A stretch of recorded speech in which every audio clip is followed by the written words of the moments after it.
Perlawanan Islam di Irak kembali meluncurkan serangan mematikan ke situs vital rezim Zionis. Mereka menggempur habis-habisan pelabuhan Asdod di wilayah pendudukan Palestina dengan menggunakan drone. Akibatnya pelabuhan Zionis itu pun hancur lebur. Dilansir dari Al-Mayadin, Irak melaporkan serangan tersebut pada Kamis 25 Januari. Pasalnya pasukannya menargetkan pelabuhan Asdod menggunakan pesawat tak berawak. Dilaporkan pula bahwa perlawanan Islam di Irak telah beralih ke tahap kedua operasinya, di mana pasukannya akan berupaya memblokade semua rute maritim Mediterania ke pelabuhan-pelabuhan yang diduduki Israel di Palestina.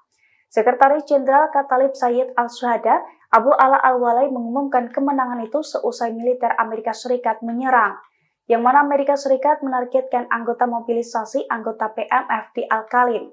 Serangan Amerika Serikat itu pun diklaim membuat fasilitas pelatihan PMF di Juf al-Nasr rusak parah. Sekarang, menghadirkan lokal menjadi Indonesia.